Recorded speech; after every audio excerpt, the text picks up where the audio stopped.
Hello, I'm going to read this book to you. It's called The Magic of Quizzing. Now, if you don't know what that means, you'll have to read this story and find out, shall we? All right, The Magic of Quizzing. Chapter 1, Loops. At a time when saying what you thought was frowned upon, in the enchanting land of Waterlid, there lived a girl named Lila. Lila's little world seemed almost nothing like the famous fairy tales. There were no real threats like a big bad wolf,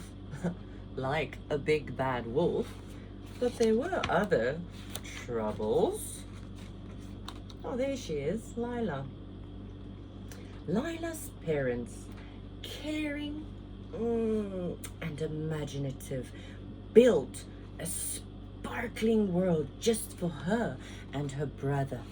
The golden sun smiled down on their family pond, decorated with planted fields of water lilies, purple, yellow, pink, and white, and the moon felt safe there too. With much to explore in this secure space, Lila found much joy at first, but nothing lasts forever, and things were about to change. Lila most enjoyed the water her family provided. She swam nearly every day with her brother, and sometimes other friends too, some imaginary. When no one was around to play, Lila was most fond of the dancing butterflies, promising hope, giggling fish sharing stories, singing trees, calming bees, and even a wise old dragonfly who would tell her tales of bravery and adventure. Spending much time alone in the pond, Lila soon found life had nasty little surprises sometimes. On the surface, everything sparkled and nothing felt out of place in Lila's world. But underneath the great big flower leaves, things looked different. The pond got a little shady in places, deep down where nobody looked to see. Whenever she had sensed a lurking darkness,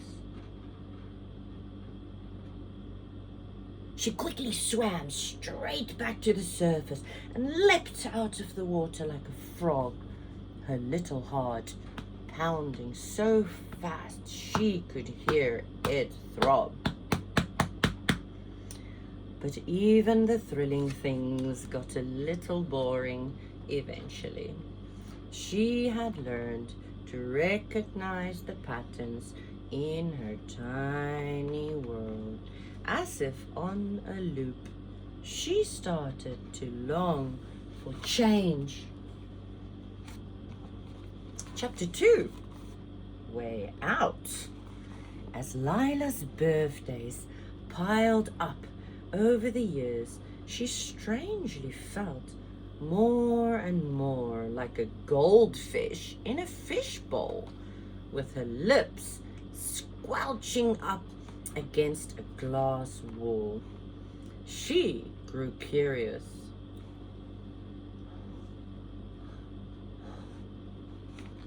She peeked out beyond her parents' vibrant lily garden one day, all on her own.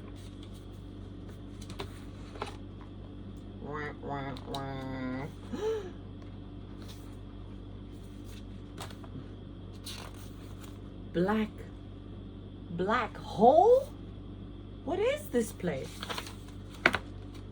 What she discovered was rather shocking. A barren land appeared as far as her eyes could manage. First, she saw dim, formless shadows looming where she thought laughter would ring, and the silence fell heavy like a thick cloud of smog.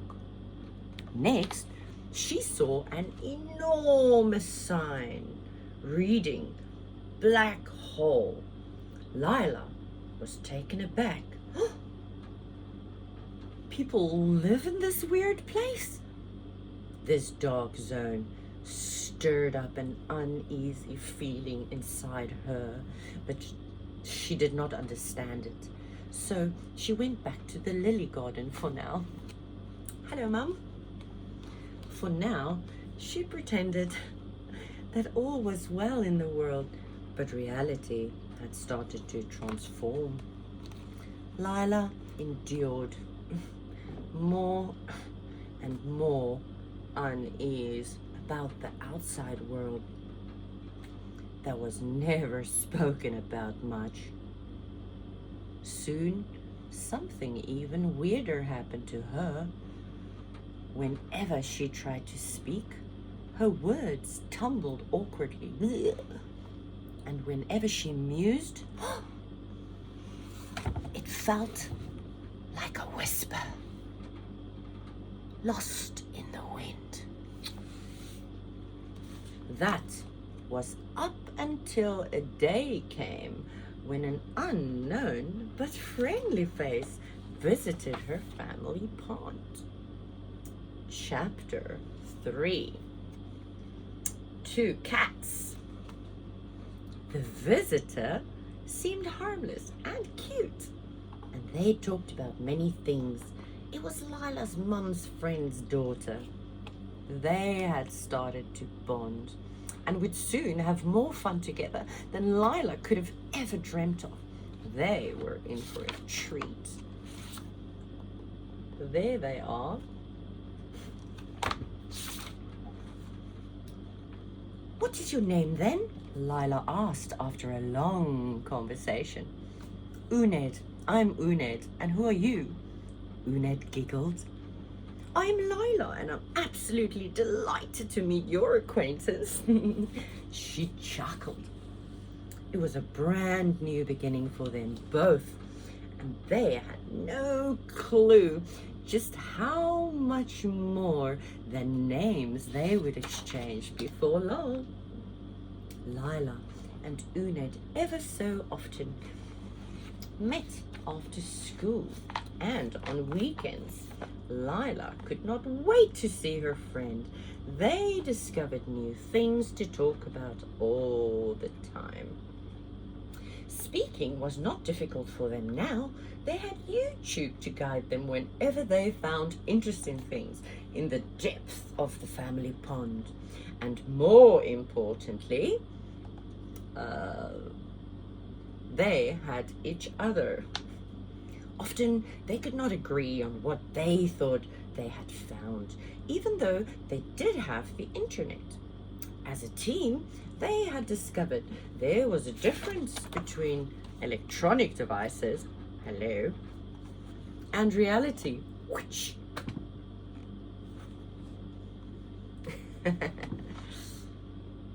they pondered, if they might teach the online world a thing or two. What is that thing there? An insect? Lila demanded. No, this website reckons it's a fairy, Uned replied. You better check a few other sources. I think it really is an insect. Try another website, Lila protested. Uned and Lila did not know how or why yet, but they realized there was much more to the world than what Google had to show, and the more they learned, the more curious they became. The only problem was, curiosity killed a cat. Everybody knew that. Again, this was not similar to Lila's fairy life. Or was it?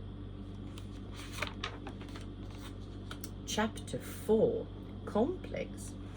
One day, as Lila and Uned played hide and seek, and Lila was hiding, she stumbled upon an inviting but hidden door.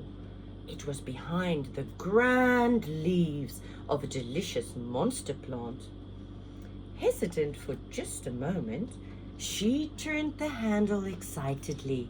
"Shall I hide in here?" she sniggered. To her surprise, she found a strange place, a magical game world filled with vibrant colors and weird creatures, all busy playing. But their game was complicated, with many players running in all directions. She had absolutely no idea what was going on, but felt exhilarated. Phew! She sighed. She thought she could do it. To play this crazy game, she only had to express herself, to ask questions, to talk about what she saw and felt right in that moment, what she wanted and did not want, liked and disliked, favorite things, to sing her favorite songs, to sketch creatures from her heart, and to dance her truest dance. Initially, Lila could talk about what she knew. "I live at the pond above."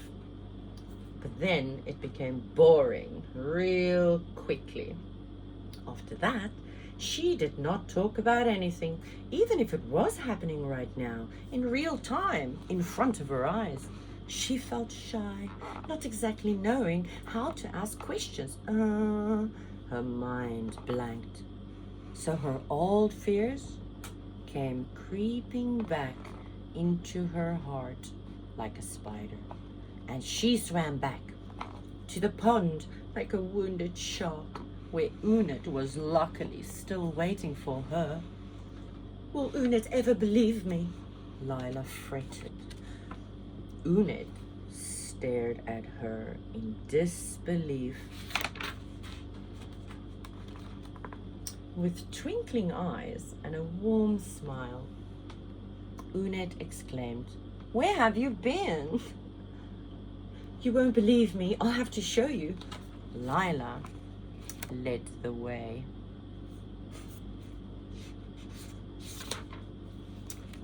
Chapter 5, Questions. With Unit following now, Lila dared to re-enter the door at the delicious monster again. And she had practiced asking, as they had practiced asking each other questions for fun, they could now face the freaky creatures bravely. It was not such a big deal to ask questions anymore. With each game they played jointly, Lila and Unit uncovered the magic of asking questions. Their laughter bubbled over like a magical cauldron. Their imaginations wildly danced like the stars in the night sky. With questions, they could do anything. They had found their own voices and helped others to find theirs too. Ask any question was their life motto. And so they did. But answers were not always what they had expected. Right shocked at times they were. What they discovered often baffled them. Like when... "Did you see that ominous pirate ship?" gasped Lila with wide eyes. "Wasn't that Queen Elizabeth I's ship, huh?" cautioned Unit, frowning. Wasn't that Queen Elizabeth I's ship, huh?" cautioned Unit, frowning. Of course, they could not always find exact answers immediately. For some more puzzling questions, much more vigorous research was required than a mere YouTube expedition. They left those endeavors to the professionals and continued their enjoyable little adventure to find what came next. Chapter 6, Creativity. Well, you could find the book at Amazon. That's all for now. Goodbye, folks.